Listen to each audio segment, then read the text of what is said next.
بسم الله الرحمن الرحيم ياسين والقرآن الحكيم إنك لمن المرسلين على صراط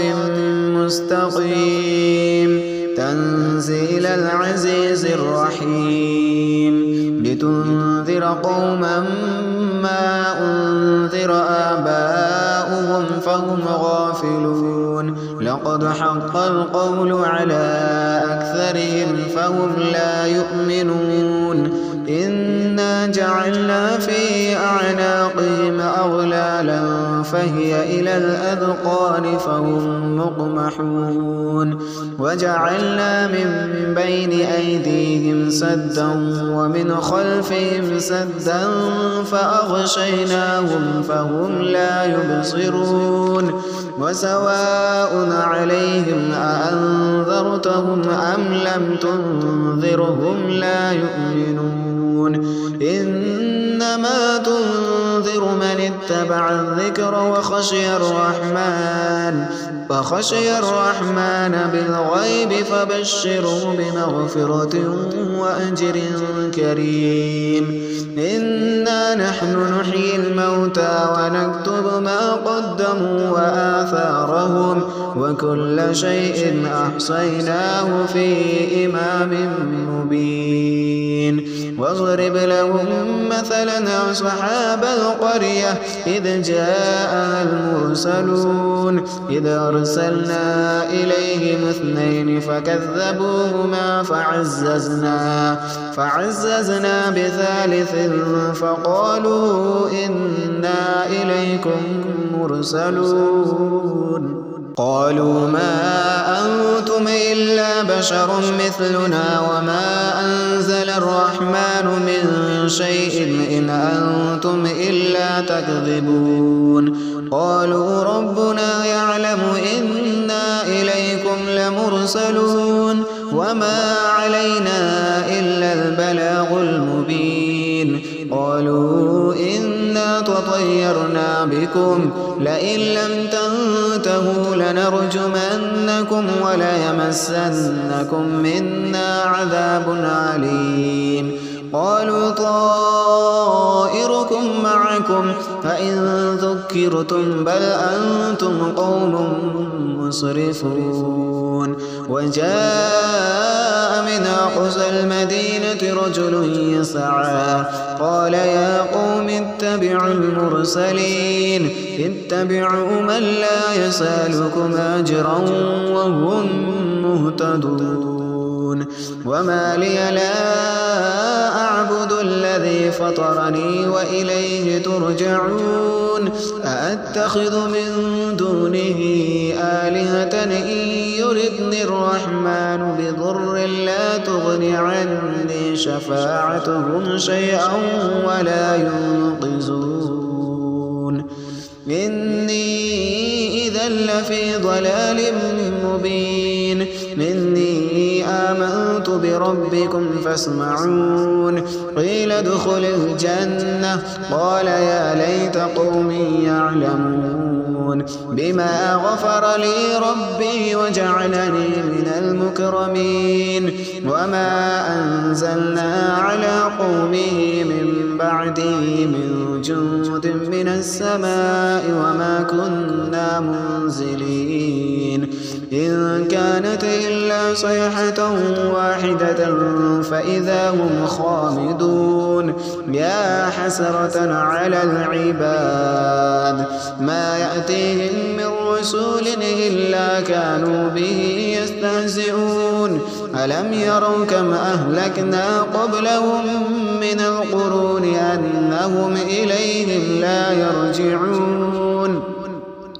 وإن كل لما جميع لدينا محضرون وآية لهم الأرض الميتة أحييناها وأخرجنا منها حبا فمنه يأكلون وجعلنا فيها جنات من نخيل وعناب وفجرنا فيها من العيون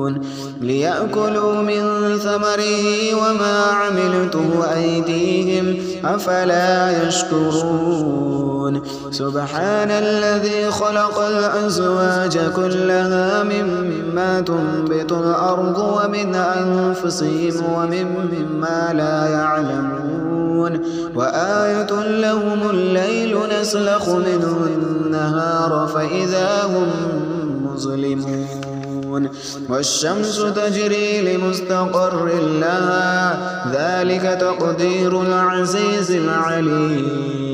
والقمر قدرناه منازل حتى عاد كالعرجون القديم الشمس ينبغي لها أن تدرك القمر ولا الليل سابق النهار وكل في فلك يسبحون وآية لهم أنا حملنا ذريتهم في الفلك المشحون وخلقنا لهم من مثله ما يركبون وإن نشأ نغرقهم فلا صريخ لهم ولا هم ينقذون إلا رحمة منا ومتاعا إلى حين وإذا قيل لهم اتقوا ما بين أيديكم وما خلفكم لعلكم ترحمون وما تأتيهم من آية من آيات ربهم إلا كانوا عنها معرضين وإذا قيل لهم أنفقوا مما رزقكم الله قال الذين كفروا للذين آمنوا أنطعم من لو يشاء الله أطعمه إن أنتم إلا في ضلال مبين ويقولون متى هذا الوعد إن كنتم صادقين ما ينظرون إلا صيحة واحدة تأخذهم وهم يخصمون فلا يستطيعون توصية ولا إلى أهلهم يرجعون ونفخ في الصور فإذا هم من الأجداث إلى ربهم ينصلون قالوا يا ويلنا من بعثنا من مرقدنا هذا ما وعد الرحمن وصدق المرسلون إن كانت إلا صيحة واحدة فإذا هم جميع لدينا محضرون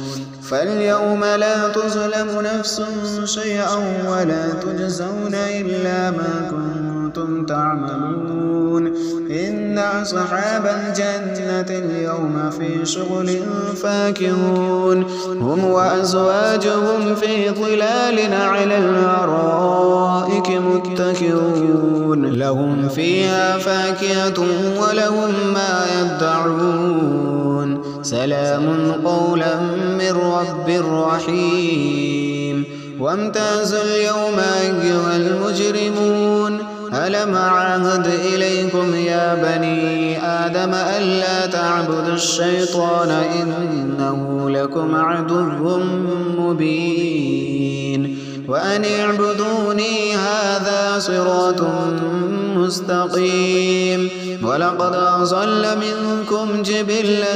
كثيرا أفلم تكونوا تعقلون هذه جهنم التي كنتم توعدون اصلوها اليوم بما كنتم تكفرون اليوم نختم على أفواههم وتكلمنا أيديهم وتشهد أرجلهم بما كانوا يكسبون ولو نشاء لطمسنا على أعينهم فاستبقوا الصراط فأنى يبصرون ولو نشاء لمسخناهم على مكانتهم فما استطاعوا مضيا ولا يرجعون ومن نعمره ننكسه في الخلق أفلا يعقلون وما علمناه الشعر وما ينبغي له إن هو إلا ذكر وقرآن مبين من كان حيا ويحق القول على الكافرين. أولم يروا أنا خلقنا لهم مما عملت أيدينا أنعاما فهم لها مالكون وذللناها لهم فمنها ركوبهم ومنها يأكلون ولهم فيها منافع ومشارب أفلا يشكرون واتخذوا من دون الله آلهة لعلهم ينصرون لا يستطيعون نصرهم وهم لهم جند محضرون فلا يحزنك قولهم إنا نعلم ما يسرون وما يعلنون أولم ير الإنسان أنا خلقناه من نطفة فإذا هو خصيم مبين وضرب لنا مثلا ونسي خلقه قال من يحيي العظام وهي رميم قل يحييها الذي أنشأها أول مرة وهو بكل خلق عليم الذي جعل لكم من الشجر الأخضر نارا فإذا أنتم منه توقدون أوليس الذي خلق السماوات والأرض بقادر على أن يخلق مثلهم بلى وهو الخلاق العليم إنما أمره إذا أراد شيئا أن يقول له كن فيكون فسبحان الذي بيده ملكوت كل شيء وإليه ترجعون.